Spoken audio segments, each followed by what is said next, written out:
hearty hail and welcome to the Nerdy Crone. I am Vicky, the Nerdy Crone, and today's video is a review of episode 3 of Rings of Power. If you haven't watched it yet, I suggest that you do, because I cannot guarantee that this review will be spoiler free. So if you carry on, it's at your own risk. In this episode, called The Eagle and Scepter, we return to the Numenor storyline. Now, the first scene, the flashback, we have Elendil trying to convince Beric, which is Isildur's horse, that he needs to return to Numenor and that Isildur is lost. But Beric, being the good horsey that he is, having none of it, and they cannot convince him to get onto the ship. Now, a little bit about Numenorians and animals. Certain Numenorians, especially those from the royal line, have the ability to communicate with animals. And obviously Elendil and Isildur, in the books, they are descended from Elros. They are part of the Lords of Andunier. And Elendil's father is the Lord of Andunier. Now, I'm not sure where they're going with this in the TV series. They've been a little bit ambiguous about that, other than saying that he comes from a family of petty lords who are elf friends.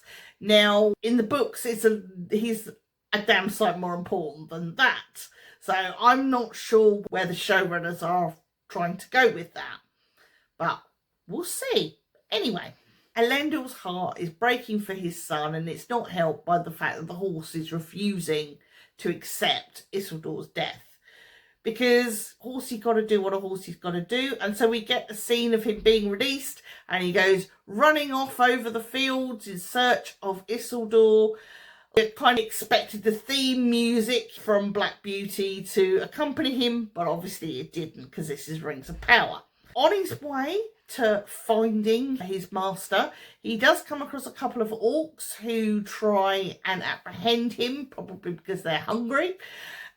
And he eventually finds Isildur comatose in a lair of giant spiders. Now, this is possibly Shelob's lair, and these could be her children, or Shelob could be one of these spiders. They're not that big, and if there is a bigger one, I couldn't really see it very clearly. It possibly was, and it might have been Shelob, but to be honest, the lighting wasn't that clear, so I'm not 100% sure, but there was certainly plenty of big-ish spiders, but not quite big, so I think there was lots of baby spiders in there, and it was more of a nest.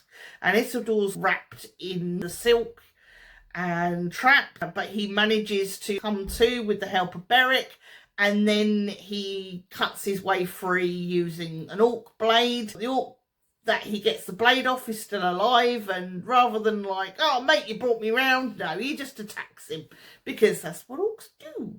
So the two of them eventually escape this lair, and then they are in the dark forest trying to find their way out so that they can get to Pelargir. Now, just before Beric finds Isildur, the two orcs watch him run off into the forest, and they say, oh, that's the dark forest, nothing ever comes out of there. It was a bit lame.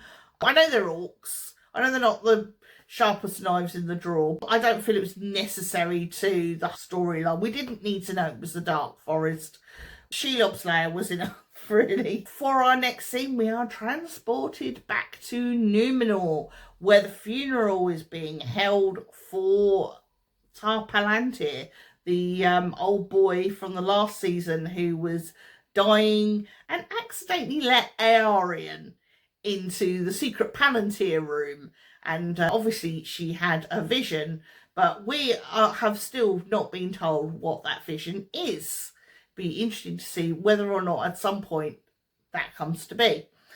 However, he's now dead, and the funeral's being held. Miriel is still blind, and she comes into the room in all her mourning clothes. But before she enters the room, Elendil is there, and so is Eärien.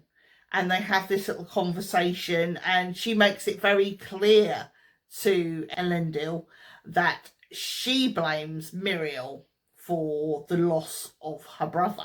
Miriel comes in all her finery. Obviously, she's led in because she can't see where she's going.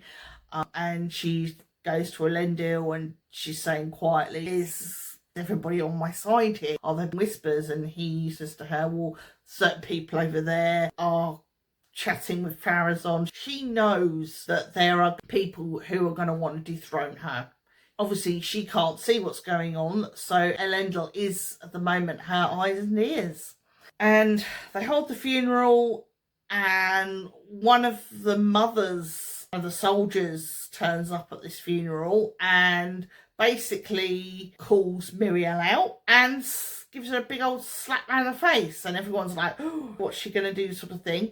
But rather than have her arrested and knocked in cells, Miriel says to her, who did you lose? And she says, my son.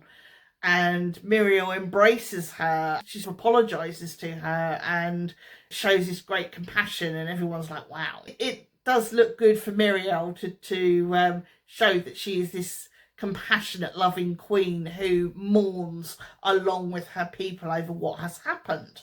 In the next scene, which I must say was very poorly lit, so I wasn't quite sure what was going on at first. Miriel is going through her father's things. Obviously, she can't really see what she's doing, but she's trying to find this bracelet which opens the secret Palantir room. And Pharazôn just turns up in her rooms unannounced, comes in and says, oh, what are you hiding behind your back? And she's like, nothing, just jewellery. So he then says, well, I've got some swatches for some clothes for your coronation. Bit of a funny thing to come in and talk about, isn't it? You know, I do love this actor. His words are always very soft and sound kindly, but underneath there's a sinister undertone, like the Iron Fist in the velvet glove. You cannot trust him, but he's such a smooth operator. That beard is so impressive, even though if he's of the royal Númenóreans, he would not have had a beard, because elves don't have beards and the royal Númenóreans have elvish blood. This is something that has only recently come to light, so you can forgive all the previous depictions, people like Aragorn and Faramir, because it turns out that because of their elvish blood, Faramir wouldn't have had a beard, Boromir wouldn't have had a beard. Yes, Faramir and Boromir do have elvish blood, and I will explain that at some point in the future, so that hasn't filtered down into the TV shows yet. And if we're going, oh, well, what about that Círdan? He had a beard. Yes, he does have a beard. He's Círdan. Círdan is one of the oldest elves on Middle Earth. And when elves reach what they call the third cycle of life, they can grow a beard. And there are a couple of notable elves that have beards. And one of those is Círdan the Shipwright. And by the way, the name Círdan means shipwright. He actually has another name, which is Nolwe. And another elf who also has a beard is Mablung of the Heavy Hand. And he is in the Silmarillion. Going off topic here, we're supposed to be talking about Rings of Power. And so Pharazôn comes in with these rather large swatches of fabric, and he says to her, what's your coronation gown going to be? Is it going to be white for Númenor's past? Or is it going to be red for Númenor's future? And you'll see what he's doing here. He's trying to manipulate her. And she says, my father wore white, so I will wear white. And Pharazôn's realising that Miriel may be blind, but she ain't stupid. Our next scene is still on Númenor. We're in a tavern, apparently a bit of a seedy tavern. And we're with Eärien. And Pharazôn is there with one of the dignitaries he was hanging out with. And also Kemen is there. Kemen, the one we all know is going to end up either being a Witch King or a Nazgul or something like that. Eärien, she's very much under the influence of Pharazôn and Kemen. And during this conversation, when this guy talks about, and I can't remember what his name was, but he talks about trying to prove that the Queen is no good so that Pharazôn can take over, Aerion blurts out that she might know a way. So they press her on that and draw out of her what she knows. And of course we know that she knows about the secret Palantir room. And who should come along at that really crucial time but Valandil, who's Isildur's friend, and he remarks, what are you hanging around with this lot for? Him and Kemen almost come to blows, but obviously it gets diffused and Valandil walks away, but perhaps that might give Aerion a little bit of a wake-up call, we would hope. Then we are back to Mordor. And Adar and the Orc gang, they are getting ready to go and seek out Sauron and bring him down. One of the Orcs questions Adar about this and says, look, we've got our homeland. This is what we wanted. Why are we bothered as to whether Sauron is alive or dead? It's not important anymore. And Adar is adamant that it is. He says, none of us can be free until Sauron is dead. Perhaps the reason he's not sure about that is it turns out that he has a family. And he has a lady orc and he has a baby orc. Cue the song. I know there's been a lot of controversy about this orcish family, saying it softens the orcs too much. But in the canon, it does say, we'll use canon in a very loose terms when we're talking about Tolkien. Probably Legendarium is a better terminology than strict canon, because Tolkien changed his mind a lot about what he was writing. We have this family of orcs, and Tolkien did write that orcs reproduce the same way as elves and men. And so we have to think to ourselves, if that is the case, then you're going to have baby orcs. There's no getting around it. There's going to be baby orcs. There's going to be kiddie orcs. There's going to be mummy orcs and daddy orcs. It's just how it is. Peter Jackson hasn't helped with the Uruk-hai coming out of the mud bubble, probably to keep everything pretty tame. But in actual fact, Saruman was experimenting with humans and orcs. You know where this is going. Let's not go there, but we know that that's where he went. In fact, it's considered one of the most despicable things that Saruman did. During this scene, we also get a visit from a really big troll. And this troll is called Damrod. Now, this Damrod is so damn cool that he even has his own theme tune. So he turns up with an orcish head in tow, and Adar says, oh, you got my message then? And he's like, yeah, where's Sauron? So we know that this Damrod has some beef with Sauron and he's ready to take him out. So all the chess pieces are starting to line up for an attack on Eregion. Incidentally, the actor who is voicing Damrod also happens to be Gil-galad. We then travel to Eregion itself, where we have Celebrimbor showing off his forge to Durin and Disa and show them his new product, these fabulous rings of power. And obviously hanging around listening to every word is the delightful Annatar. And he's still dressed in simple but beautiful robes and still looking like a good guy. Of course, we all know he isn't. But in world, they believe that Annatar is there to help them. And so after the dwarves leave, Annatar then uses his manipulation skills to encourage or trick Celebrimbor really into lying to Gil-galad and saying, oh, we've shut the forge down and we're not going to make any more rings of power. Which of course is nonsense, because he's going to carry on making more and more and more, as we will soon find out. It's possible that Annatar is even using the power of the voice on Celebrimbor, because Saruman, who's also a Maya, has that power of the voice which controls people. So I would not be surprised if Sauron is using similar powers. Then we're back to Isildur. He's still trying to make his way down to Pelargir. He's hungry, he's desperate for water. He is about to drink from this yucky pool, only to realise there's dead bodies in it. And I'm not drinking from that, however thirsty I am. However, he does come across a caravan of people who had all been attacked and killed. And so he starts picking through what they've got to see if they've got any food or water left over, because obviously they're not going to use it. While he's doing that, he comes across this young woman. She jumps out from her hiding place amongst the caravan and she stabbed him in the thigh, and then she's a bit apologetic about it and tries to help him.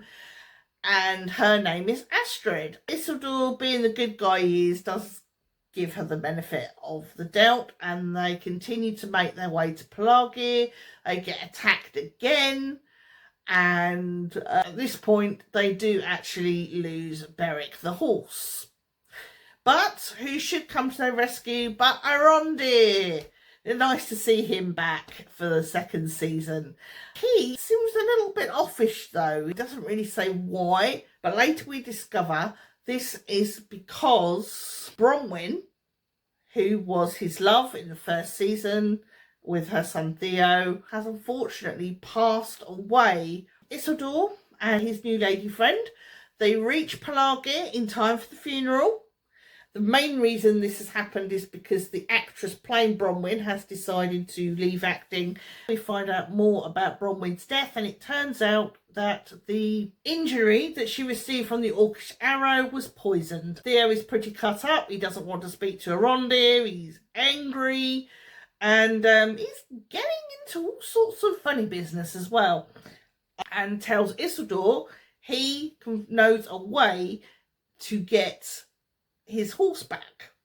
He tells him to meet him at a certain point that later that day, and they hatch this plan to get the horse back. Isildur then has this heart around the fire with Astrid about losing mothers before he then goes off. However, Astrid may not be as goody-goody as she seems. It appears that she has the mark of Adar on her back, and she burns it off with a hot iron. Whether or not that means that she doesn't want to be part of that anymore, maybe she swore under duress, I would possibly go with that. But she certainly wants to get rid of it. So when Isildur and Theo go back to rescue Beric, they find the horse thieves, and Isildur manages to get Beric back. But in the meantime, when Theo is running away, he then gets captured by something very large. And we don't know what that large thing is, because that was the end of the Pelargir scene. But now we're going to return to Numenor. And I must admit, this probably was my favourite scene of the whole episode. The coronation of Miriel.